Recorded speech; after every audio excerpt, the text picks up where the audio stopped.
प्राचीन समय की बात है कि भारत देश में एक राजा राज्य करता था। वह बड़ा प्रतापी तथा दानी था। वह नित्य प्रतिदिन मंदिर में भगवत दर्शन करने जाता था। वह ब्राह्मण और गुरु की सेवा किया करता था। उसके द्वार से कोई भी याचक निराश होकर नहीं लौटता। वह प्रत्येक गुरुवार को व्रत करता और पूजा करता, हर दिन गरीबों को सहायता करता, परंतु ये सब बातें उसकी रानी को अच्छी नहीं लगती। वह व्रत करती और न किसी को एक भी पैसा दान में देती। वह राजा से भी ऐसा करने को मना किया करती। एक समय की बात है कि राजा शिकार खेलने वन को चले गए। घर पर रानी और दासी थी। उस समय गुरु बृहस्पति साधु का रूप धारण कर राजा के दरवाजे पर भिक्षा मांगने आए। साधु ने रानी से भिक्षा मांगी तो वह कहने लगी, हे साधु महाराज, मैं इस दान और पुण्य से तंग आ गई हूँ। इस कार्य के लिए तो मेरे पति देव ही बहुत है। अब आप ऐसी कृपा करें कि सारा धन नष्ट हो जाए तथा मैं आराम से रह सकूं। साधु रूपी बृहस्पति देव ने कहा, हे देवी, तुम तो बड़ी विचलित हो। संतान और धन से कोई दुखी नहीं होता, इसको सभी चाहते हैं। पापी भी पुत्र तथा धन की इच्छा करता है। अगर तुम्हारे पास धन अधिक है तो भूखे मनुष्य को भोजन कराओ, प्यार लगाओ, ब्राह्मण को दान दो, धर्मशालाएं बनाओ, कुएं, तालाब, बावड़ी, बाग, बगीचे आदि का निर्माण कराओ तथा निर्धनों की कुंवारी कन्याओं का विवाह कराओ। साथ ही यज्ञ आदि करो। इस प्रकार के कार्यों से आपके कुल का और आपका नाम परलोक में सार्थक होगा और स्वर्ग की प्राप्ति होगी। परंतु रानी साधु की इन बातों से खुश नहीं हुई। उसने कहा, हे साधु महाराज, मुझे ऐसे धन की आवश्यकता नहीं है जिसको मैं अन्य लोगों को दान में दूं तथा जिसको रखने और संभालने में ही मेरी सारा समय नष्ट हो जाए। साधु ने कहा, हे देवी, यदि तुम्हारी यही इच्छा है तो मैं तुम्हें बताता हूँ, तुम वैसे ही करना। बृहस्पतिवार के दिन घर को गोबर से लिपना और कैसों को पीली मिट्टी से धोना, कैंसों को धोते समय स्नान करना, राजा से कहना वह हजामत करवाए, भोजन में मांस मदिरा खाना, कपड़ा धोबी के यहाँ धुलने डालना। इस प्रकार 7 बृहस्पतिवार करने से तुम्हारा सब धन नष्ट हो जाएगा। ये कहकर साधु महाराज रूपी बृहस्पति देव अंतर्ध्यान हो गए। रानी ने साधु के कहने के अनुसार 7 बृहस्पतिवार वैसे ही करने का विचार किया। साधु के बताए अनुसार करते हुए उसको केवल 3 बृहस्पतिवार ही बीते थे कि उसकी समस्त धन संपत्ति नष्ट हो गई। भोजन के लिए दोनों समय परिवार तरसने लगे तथा संसारिक भोगों से दुखी रहने लगा। तब वह राजा रानी से कहने लगा कि हे रानी, तुम यहाँ रहो, मैं दूसरे देश को जाता हूँ, क्योंकि यहाँ पर मुझे सभी मनुष्य जानते हैं, इसीलिए मैं यहाँ कोई कार्य नहीं कर सकता। देश चोरी परदेश भीख बराबर है। ऐसा कहकर राजा परदेश चला गया। वहाँ जंगल से लकड़ी काट कर लाता और शहर में बेचता। इस तरह जीवन व्यतीत करने लगा। इधर राजा के बिना रानी और दासी दुखी रहने लगी। किसी दिन भोजन मिलता और किसी दिन जल पीकर ही रह जाती। एक समय रानी और दासी को 7 दिन बिना भोजन के व्यतीत हो गया। तो रानी ने अपनी दासी से कहा, हे दासी, यहाँ पास में ही के नगर में मेरी बहन रहती है। वह बड़ी धनवान है। तुम उसके पास जाओ और वहां से 5 सेर बेजल मांग कर ले आ, जिससे कुछ समय के लिए गुजारा हो जाएगा। दासी रानी की बहन के पास गई। रानी की बहन उस समय पूजा कर रही थी। बृहस्पतिवार का दिन था। दासी ने रानी की बहन से कहा, हे रानी, मुझे आपकी बहन ने भेजा है, मुझे 5 सेर बेजल दे दो। दासी ने ये बात अनेक बार कही, परंतु रानी की बहन ने कोई उत्तर नहीं दिया, क्योंकि वह उस समय बृहस्पतिवार की कथा सुन रही थी। जब दासी को रानी की बहन से कोई उत्तर नहीं मिला तो वह बहुत दुखी हुई। उसे क्रोध भी आया। वह लौटकर रानी के बोली, हे रानी, आपकी बहन बहुत ही धनी स्त्री है। वह छोटे लोगों से बात नहीं करती। मैंने उससे कहा तो उसने कोई उत्तर नहीं दिया। मैं वापस चली आई। रानी बोली, हे दासी, इसमें उसका कोई दोष नहीं है। जब बुरे दिन आते हैं तब कोई सहारा नहीं देता। अच्छे बुरे का पता विपदा में ही लगता है। जो ईश्वर की इच्छा होगी वही होगा। ये सब हमारे भाग्य का दोष है। इधर रानी की बहन ने सोचा कि मेरी बहन की दासी आई थी, परंतु मैं उसे नहीं बोली, इससे वह बहुत दुखी हुई होगी। कथा सुनी और बृहस्पति भगवान का पूजन समाप्त। वह अपनी बहन के घर आई और कहने लगी, हे बहन, मैं बृहस्पतिवार का व्रत कर रही थी, तुम्हारी दासी गई, परंतु जब तक कथा नहीं होती तब तक न उठते और न बोलते हैं, इसीलिए मैं नहीं बोली। कहो दासी, क्यों आई थी? रानी बोली, बहन, हमारे घर अनाज नहीं था। वैसे तुम्हें कोई बात छिपी नहीं है, इस कारण मैंने दासी को तुम्हारे पास 5 सेल बेजल लेने के लिए भेजा है। रानी की बहन बोली, बहन देखो, बृहस्पतिवार भगवान सबको मनोकामना पूर्ण करते हैं। देखो, शायद तुम्हारे घर में अनाज रखा हो। यह सुनकर दासी घर के अंदर गई तो वहां उसे एक गड़ा बेजल का बरा मिल गया। उससे बड़ी हैरानी हुई क्योंकि उसने एक एक बर्तन देख लिया था। उसने बाहर आकर रानी को बताया। दासी अपनी रानी से कहने लगी, हे रानी, देखो, वैसे हमको जब अन्न नहीं मिलता तो हम रोज ही व्रत करते हैं। अगर इससे व्रत की विधि और कथा पूछ ली जाए तो उसे हम भी किया करेंगे। दासी के कहने पर रानी ने अपनी बहन से बृहस्पति व्रत के बारे में पूछा। उसकी बहन ने बताया, बृहस्पतिवार के व्रत में चने की दाल और मुनका से विष्णु भगवान का केले की जड़ में पूजन करे तथा दीपक जलाए, पीला भोजन करे तथा कथा सुने। इस प्रकार करने से गुरु भगवान पसंद होते हैं, अन्न पुत्र धन देते हैं, मनोकामना पूर्ण करते हैं। व्रत और पूजा की विधि बताकर रानी की बहन अपने घर लौट गई। रानी और दासी दोनों ने निश्चय किया कि बृहस्पति भगवान का पूजन जरूर करेंगे। 7 रोज बाद जब बृहस्पतिवार आया तो उन्होंने व्रत रखा। गुड़ साल में जाकर चना और गुड़ बीन लाई तथा उसकी दाल से केले की जड़ तथा विष्णु भगवान का पूजन किया। अब भोजन पीला कहाँ से लाए? दोनों बड़ी दुखी हुई, परंतु व्रत तो किया है, इस कारण बृहस्पति देव भगवान पसंद तो थे ही। इन साधारण व्यक्ति के रूप में वह 2 थालों में सुंदर पीला भोजन लेकर आए और दासी को देखकर बोले, हे दासी, ये भोजन तुम्हारी और रानी के लिए है, तुम दोनों करना। दासी भोजन पाकर बड़ी पसंद हुई और रानी से बोली, रानी जी, भोजन कर लो। रानी को भोजन आने के बारे में कुछ पता नहीं था, इसीलिए वह दासी से बोली, जा तू ही भोजन कर, क्योंकि तू हमारी व्रत में ही हंसी उड़ाती है। दासी बोली, एक व्यक्ति भोजन दे गया। रानी कहने लगी, वह भोजन तेरे ही लिए दे गया है, तू ही भोजन कर। दासी ने कहा, वह व्यक्ति हम दोनों के लिए 2 थालों में भोजन दे गया है, इसीलिए मैं और आप दोनों ही साथ साथ भोजन करेगी। दोनों ने गुरु भगवान को नमस्कार कर भोजन प्रारंभ किया। उसके बाद से वह प्रत्येक बृहस्पतिवार को गुरु भगवान का व्रत और पूजन करने लगी। बृहस्पति भगवान की कृपा से उनके पास धन हो गया, परंतु रानी फिर पहले तरह से आलस्य करने लगी। तब दासी बोली, देखो रानी, तुम पहले भी इस प्रकार आलस्य करती थी, तुम्हें धन को रखने में कष्ट होता था, इस कारण सभी धन नष्ट हो गया है। अब गुरु भगवान की कृपा से धन मिला है तो फिर तुम आलस्य होती हो। बड़ी मुश्किल के बाद हमसे ये धन पाया है, इसीलिए हमें दान पुण्य करना चाहिए तथा भूखे मनुष्य को भोजन कराओ, प्याव लगाओ, ब्राह्मण को दान दो, कुएं तालाब बावड़ी आदि का निर्माण कराओ, मंदिर पाठशाला बनवाकर दान दो, कुंवारी कन्याओं का विवाह करवाओ, धन को शुभ कार्यों में खर्च करो, जिससे तुम्हारा कुल का यश बढ़े और स्वर्ग प्राप्त हो, पितृ प्रसन्न हो। दासी की बातें मानकर रानी ने इसी प्रकार के कार्य करना प्रारंभ किया। उसका काफी यश फैलने लगा। एक दिन रानी और दासी आपस में विचार करने लगे कि न जाने राजा किस दशा में होंगे और उनकी कोई खोज खबर नहीं है। गुरु भगवान से उन्होंने प्रार्थना की और भगवान ने रात्रि में राजा के सपने में कहा, हे राजा, उठ, तेरी रानी तुमको याद करती है, अब अपने देश को लौट जा। राजा प्रातःकाल उठा। वह विचार करने लगा कि स्त्री जाति खाने और पहनने की ही साथी होती है, पर भगवान की आज्ञा मानकर वह अपने नगर को चलने के लिए तैयार हुआ। जब राजा प्रदेश गया तो प्रदेश में बहुत दुखी रहने लगा।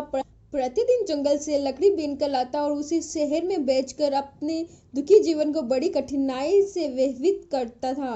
एक दिन राजा दुखी होकर अपनी पुरानी बातों को याद करके रोने लगा। उस जंगल में बृहस्पति देव एक साधु का रूप धारण कर आए और राजा के पास आकर बोले, हे लकड़हार, तुम इस सुनसान जंगल में किस चिंता में बैठे हो, मुझे बताओ। ये सुनकर राजा के नेत्रों में जल भर आए। साधु की वंदना करके बोला, हे प्रभु, आप सब कुछ जानने वाले हैं। इतना कहकर राजा ने साधु को अपनी संपूर्ण कहानी सुना दी। महात्मा दयालु होते हैं। वे राजा से बोले, हे राजा, तुम्हारी पत्नी ने बृहस्पति देव के प्रति अपराध किया था, जिसके कारण तुम्हारी ये दशा हुई। अब तुम किसी प्रकार की चिंता मत करो, भगवान तुम्हें पहले से अधिक धन देंगे। देखो तुम्हारी पत्नी ने बृहस्पतिवार का व्रत प्रारंभ कर दिया है। अब तुम भी बृहस्पतिवार का व्रत करके चने की दाल व गुड़ जल के लोटे में डालकर केले का पूजन करो, फिर कथा कहो या सुनो। भगवान तुम्हारी सब मनोकामनाएं पूर्ण करेंगे। साधु को प्रसन्न देखकर राजा बोला, हे प्रभु, मुझे लकड़ी बेचकर इतना पैसा नहीं बचता जिसे भोजन करने के उपरांत कुछ बचा सकूं। मैंने रात्रि में अपनी रानी को व्याकुल देखा है। मेरे पास कोई साधन नहीं जिससे उनका समाचार जान सकूं।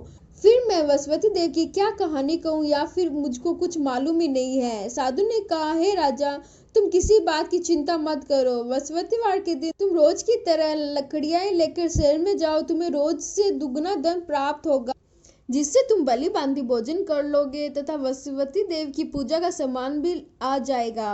बृहस्पति देव की कहानी। प्राचीन काल में एक बहुत ही निर्धन ब्राह्मण था। उसके कोई संतान नहीं थी। वह नित्य पूजा पाठ करता, परंतु उसकी स्त्री बहुत मलिनता के साथ रहती। वह न स्नान करती और न किसी देवता का पूजन करती।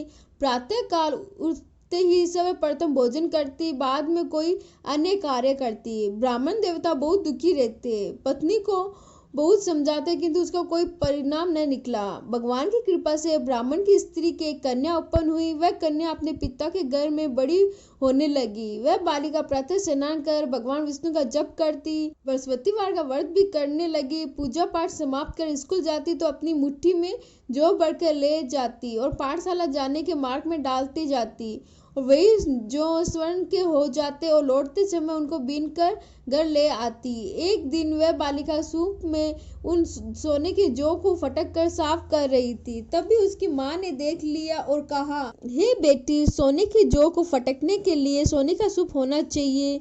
दूसरे दिन गुरुवार था। इस कन्या ने व्रत रखा और बृहस्पति देव से प्रार्थना करने के कहा, हे प्रभु, यदि मैंने सच्चे मन से आपकी पूजा की हो तो मुझे सोने का सूप दे दो। बृहस्पति देव ने उसकी प्रार्थना स्वीकार कर ली। रोजाना की तरह वह कन्या जौ फैलाती हुई स्कूल चली गई।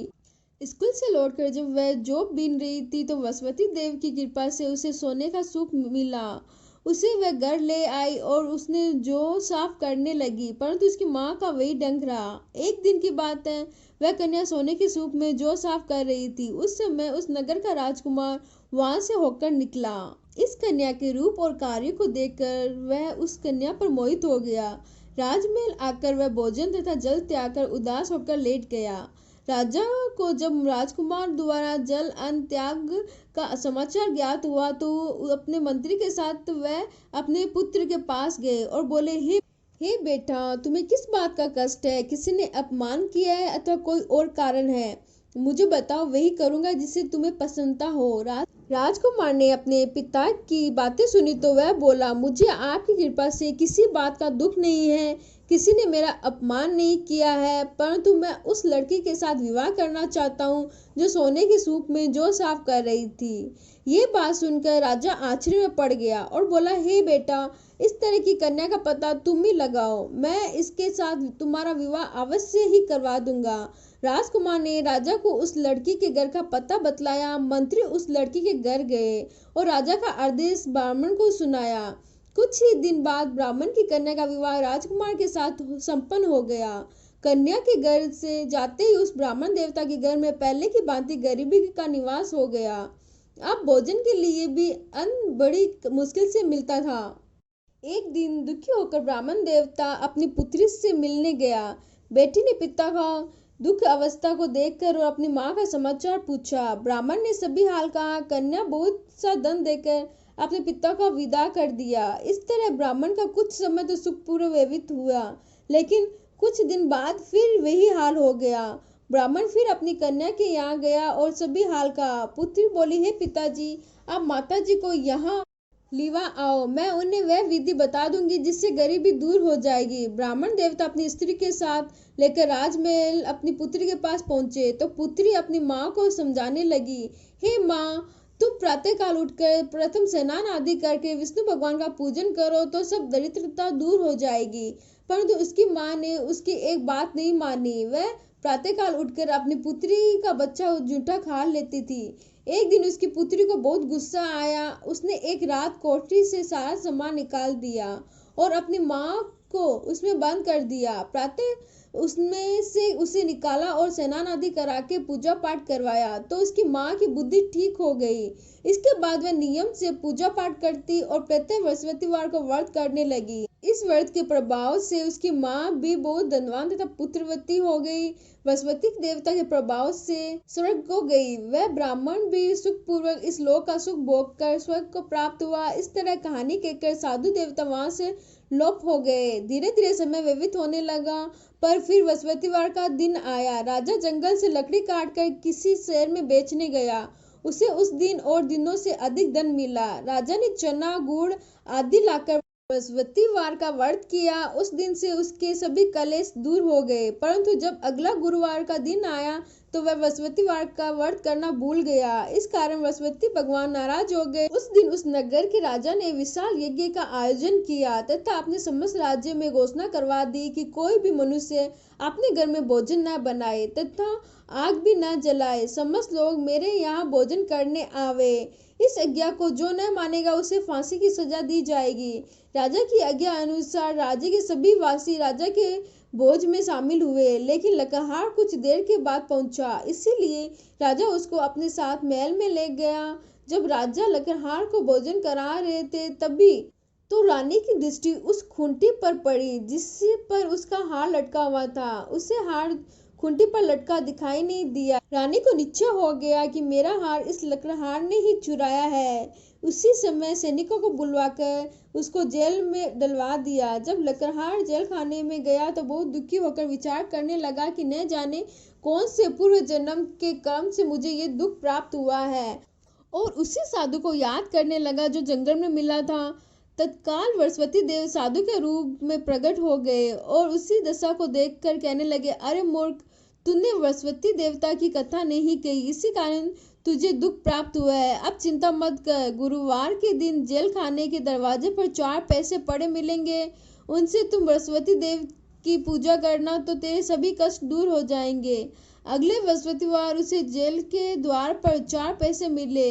राजा ने पूजा का सामान मंगवाकर कथा कही और प्रसाद बांटा। उसी रात्रि को बृहस्पति देव ने उस नगर के राजा के सपने में कहा, हे राजा, तूने जिस आदमी को जेल खाने में बंद कर रखा है वह निर्दोष है, वह राजा है, उसे छोड़ दे। रानी का हार उसी खूंटी पर लटका हुआ है। अगर तू ऐसा नहीं करेगा तो मैं तेरा राज्य को नष्ट कर दूंगा।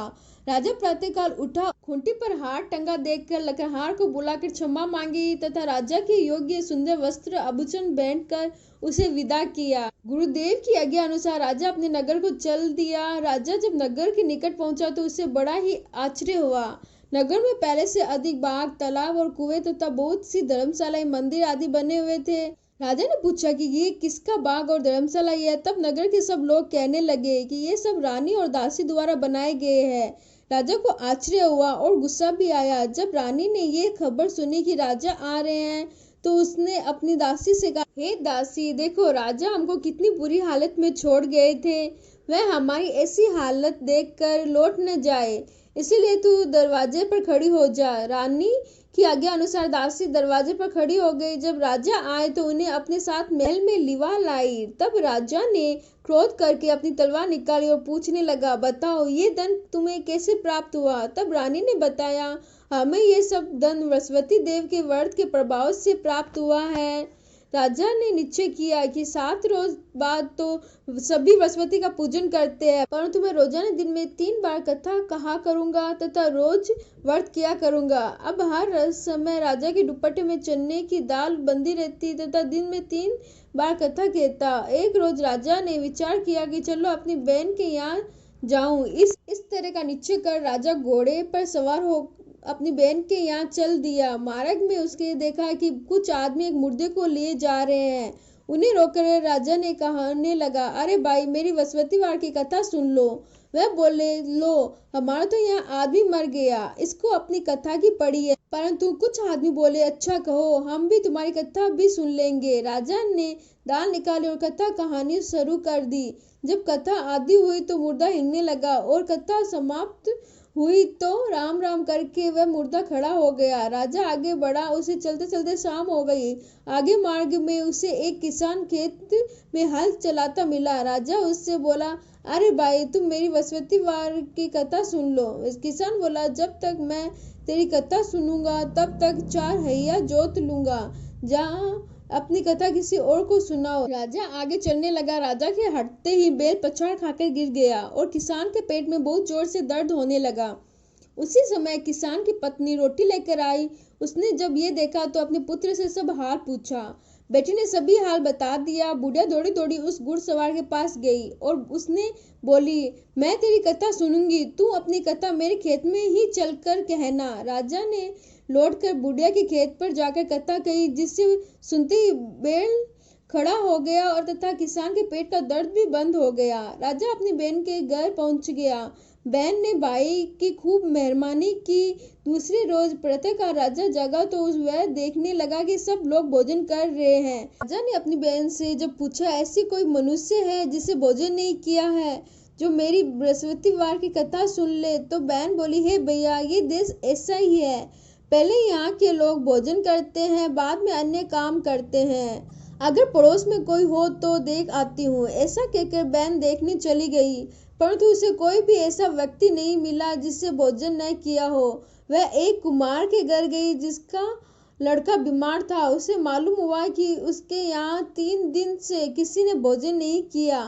रानी ने अपने भाई की कथा सुनने के लिए कुमार से कहा। वह तैयार हो गया। राजा ने जाकर वसवती वार की कथा कही, जिससे सुनकर उसका लड़का ठीक हो गया। अब तो राजा की प्रशंसा होने लगी।